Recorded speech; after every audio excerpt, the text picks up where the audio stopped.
Chris Canny, and it has been a pretty rocky season for the Steelers. You got your contract holdouts, you got your quarterback finger pointing, you got sloppy play, and despite all of that, they still have a chance to make it to the postseason. If Pittsburgh beats the Bengals at home on Sunday, and the Browns beat the Ravens, or less likely the Colts and the Titans tie, the Steelers, who've lost 4 of their last 5 games, are in the playoffs.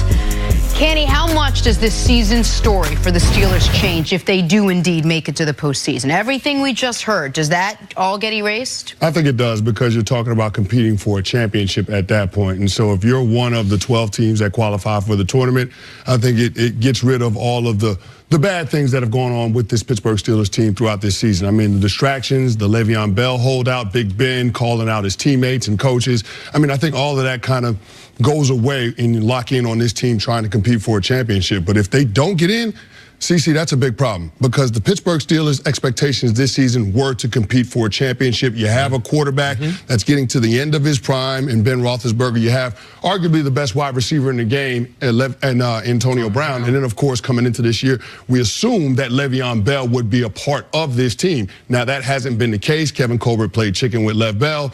And now when you're looking at where this team is at, and of course, this team being so one-dimensional offensively, I think you have to question some of the things, some of the decisions that this organization made coming into this year, because you jeopardize a chance to take advantage of a quarterback that you know is capable of winning a Super Bowl when the requisite talent is around him. I think the only way this Steelers season can be salvaged is not only getting into the playoffs, but winning a couple playoff games. I don't think they can salvage it just by getting in, even if they were to win their first playoff game. It'd be a home playoff game. They'd be facing, probably the Chargers would be the most likely how it falls. But I don't think that necessarily salvages the season. I think when you come in with the expectations the Steelers have, where you had made the playoffs 4 consecutive years, you had for 3 straight years advanced around further, went from 1 and done, 2 and done, 3 and done. Then last year, you look positioned to finally get to the Super Bowl. You went 13-3, and you don't win a playoff game.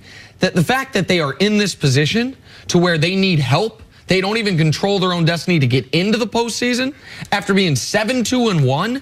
That is the only way that we're going to look back on this Pittsburgh season and say, hey, that was a good year, is if they do something they haven't done really at all in this era, which is not only get to the AFC Championship game, but upset the Patriots along the way. Like they're going to have to slay some dragons, to me, to offset what has been, by any metric, a disappointing year and an underachieving year. But can I throw something out there? How about the fact that they are where they are despite not having Lev Bell all year? I mean, if you said, hey, they're going to have to get all the way back there without their stopped running back. But they were 7-2-1 without Le'Veon Bell. It's not like he suffered a midseason injury and that's when it fell apart.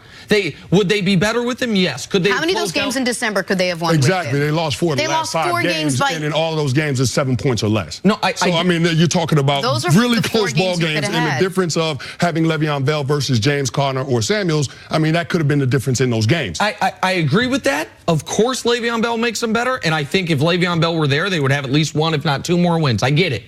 But even without Le'Veon Bell, you should be able to hold on to a 16-point lead at home against the Chargers. Even without Le'Veon Bell, you should be able to beat the Raiders. And so just those 2 games changed the narrative of this season. So I don't think winning on Sunday and getting some help from Baker Mayfield salvages the year, C. If you ask the Pittsburgh Steelers on the eve of the 2018 season being over with, you have to be waiting on the Cleveland Browns to win at Baltimore, and you would still have to win. That's a disappointment for the season. The organization, the goals they set every year, it's a disappointment. It's a disappointment because we've had Mike Tomlin part of the conversation. Is he going to get fired or not?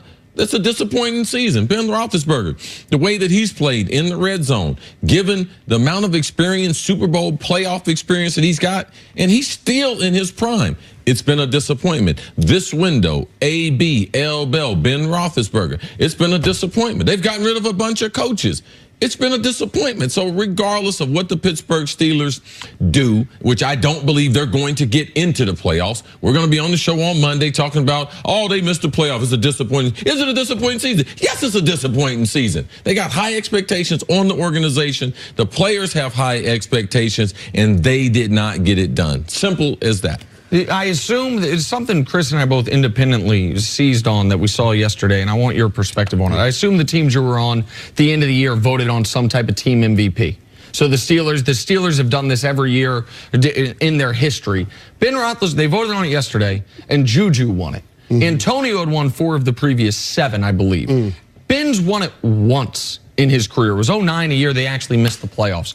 Does that say Ben's going to throw? He's leading the league in passing yards. He's going to throw for 5,000 yards, despite the red zone interceptions. I think most people would say he's been the best guy on the team. Does that surprise you at all that he didn't win it this year and that he's won it so little in his career? And does that tell you anything about where some of the noise surrounding him on shows like this, that it's a real thing in that locker room? Well, here's the one thing. I've never been on a team that's voted for a team MVP in that situation. Like, it's never been about that's that. That's not a thing every team does? That's not a thing that every team does. No. Okay. I mean, so I think that's kind of bizarre. But the fact that Ben Roethlisberger has only won it once, I mean, I guess it could speak to how that locker room sees him as a leader on that team. We always look at the quarterback position as a natural leadership position, but Ben Roethlisberger hasn't been a traditional quarterback in that sense because he's always been outspoken. He's always been opinionated, and some of those things have rubbed teammates, coaches, and people in the organization the wrong way. So I don't think Ben Roethlisberger is that guy in terms of the leadership characteristics that you would want to see from your quarterback. But in terms of the play on the field, he's been outstanding this year. I mean, the interceptions, that's one thing, but I think that's in part because he's got to make up for the inconsistencies with the ground game and not having Le'Veon Bell and being more aggressive in the passing game. All right, well, look, Pittsburgh is definitely going to have to go out there and win. They're also going to need to root for the Browns, which has to happen for them to get in. Well, and then, I mean, on the Browns game, just for a moment, Chris and I both said earlier, we think the Browns can compete, but expect the Ravens to win. Is that where you come out on this? Yeah, I think the Browns will compete. Now, they're going to have some good fortune because I think the only way that they can beat the Baltimore Ravens on the road is being able to take away the football, and then being able to take care of the football, because the Baltimore Ravens, although they aren't great with takeaways on this little streak that they've gone on, winning 5 of the last 6, they've got 7 takeaways during that starting stretch. To finally take the ball. Exactly. So they're starting to do that. So that's going to be something you're going to watch, especially with their challenge as far as the passing game. We know that they like to run the ball. This is what I want to look for. If Baker Mayfield can throw for 200 more yards than Lamar Jackson, the Cleveland Browns will win this game. Now, last week I challenged Lamar, throw for over 200 yards. He threw for 201, right at that number. But if Baker Mayfield, so typically Lamar's going to throw for like 150. If Baker Mayfield can throw for 350, that's going to be the winning. So that's what I'll be watching during the game. Just a little tidbit for the fans out there, something to watch. Chris Canty, thank you so much, as always. Appreciate it. Got to take a break. Coming up, how much is on the line for Kirk Cousins on Sunday? That's next on First Things First. He was getting ready to tell him goodbye. Yeah. Is he not? No, he's sticking around. He's still here, but we appreciate